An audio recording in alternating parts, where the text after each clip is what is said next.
Itinutulak ng pamahalaan at mga eksperto sa energy ang paggamit ng natural gas bilang pangunahing paraan upang mapababa at mapanatiling matatag ang presyo ng kuryente sa Pilipinas.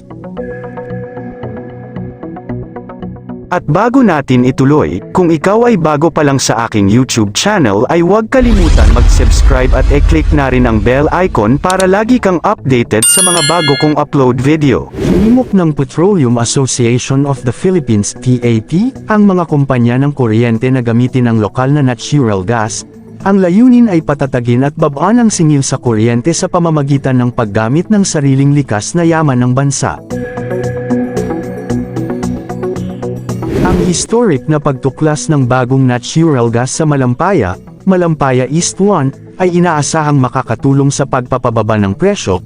Ang bagong balon ay inaasahang magbibigay ng sapat na supply para sa milyon-milyong kabahayan at magpapahaba sa buhay ng Malampaya Field hanggang 2030.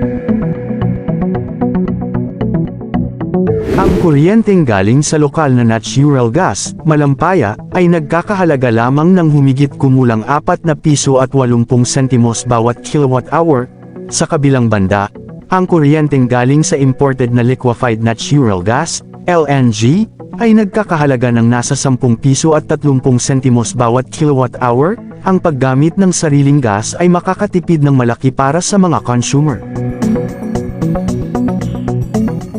Ang pagpapaunlad ng industriya ng natural gas sa bansa ay naglalayong tiyakin ang seguridad sa energy at lumikha ng mga trabaho para sa mga Pilipino.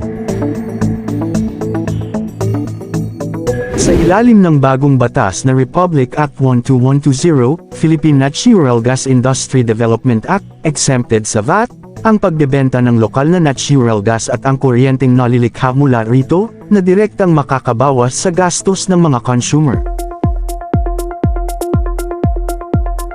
Bagamat may potensyal, may mga hamon din gaya ng limitadong supply, mataas na gastos sa pag-import ng LNG, kung kakailanganin, at ang pangangailangan ng matapat na pamamahala upang maramdaman ng taong bayan ang benepisyo.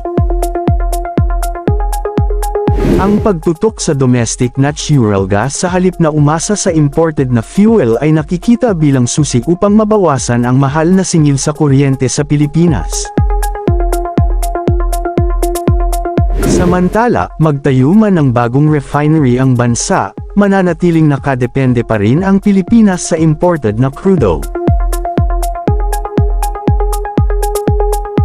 Ngayon, ang bansa ay mayroon na lamang isang operational refinery, ang Petron Corporation Bataan Refinery, na may kakayahang mag-refine ng humigit kumulang 180,000 barrels kada araw. Ngunit ang pambansang pangangailangan ng gasolina ay mas mataas, kaya naman ang Pilipinas ay nag-aangkat ng malaking bahagi ng gasolina nito mula sa mga regional refining hub tulad ng Timog Korea, China at Malaysia. Ang mga bansang ito ay nagpapatakbo ng napakalaking refinery na gumagawa ng gasolina ng mas mura dahil sa economies of scale.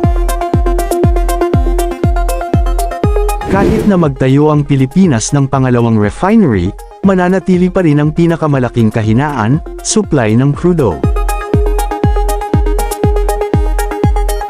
Ang Pilipinas ay gumagawa lamang ng halos 4% ng kanyang pangangailangan sa langis sa loob ng bansa. Ibig sabihin, halos lahat ng langis na crudo ay dapat i-import mula sa ibang bansa, pangunahin mula sa gitnang silangan. Ang mga pangunahing tagapagtustos ay kinabibilangan ng Saudi Arabia, United Arab Emirates, Iraq. Karamihan sa langis na ito ay dapat maglakbay sa Strait of Hormuz, isa sa mga pinakadiskarteng sensitibong ruta sa pagpapadala sa mundo. Kung maabala ang choke point na iyon dahil sa conflict o blockade, maaaring maubusan ng crudo ang isang refinery ng Pilipinas sa loob ng ilang araw. Ang Strait of Hormuz ang pinaka-importanteng oil choke point sa mundo, kung saan dumadaan ang halos 20% ng global oil supply. Ang top 5 na bansa na nagpapadala ng langis dito ay ang Saudi Arabia, Iraq, UAE, Kuwait, at Iran, na halos lahat ay dumadaloy patungong Asya, ang anumang gulo rito ay nagpapataas ng presyo ng langis. Napakamahal ng paggawa ng bagong refinery. Ang pagtatayo ng modernong refinery ay nagkakahalaga ng tinatayang $5 billion para sa isang medium na pasilidad, 100,000 barrels of oil per day o $10 billion para sa isang malaking refinery, 250,000 barrels of oil per day. Para sa paghahambing, gumastos ang Petron ng humigit kumulang $2 billion sa pag-upgrade ng refinery ng Bataan para lamang mapabuti ang mga kakayahan nito sa pagproseso ng gasolina.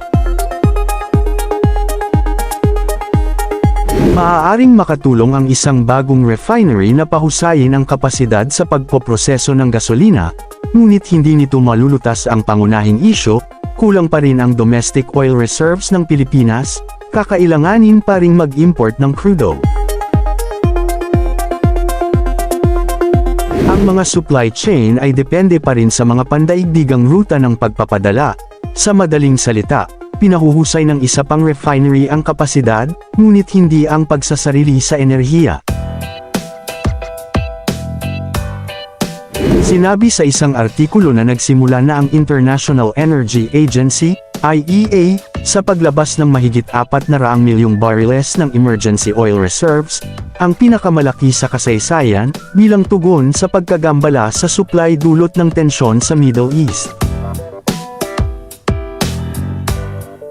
Agad na dumadaloy ang mga reserba sa Asya at Oceania, habang sa huling bahagi ng buwang ito ngayong taon naman inaasahan ang pagdaloy sa Amerikas at Europe upang patatagin ang pandaigdigang merkado.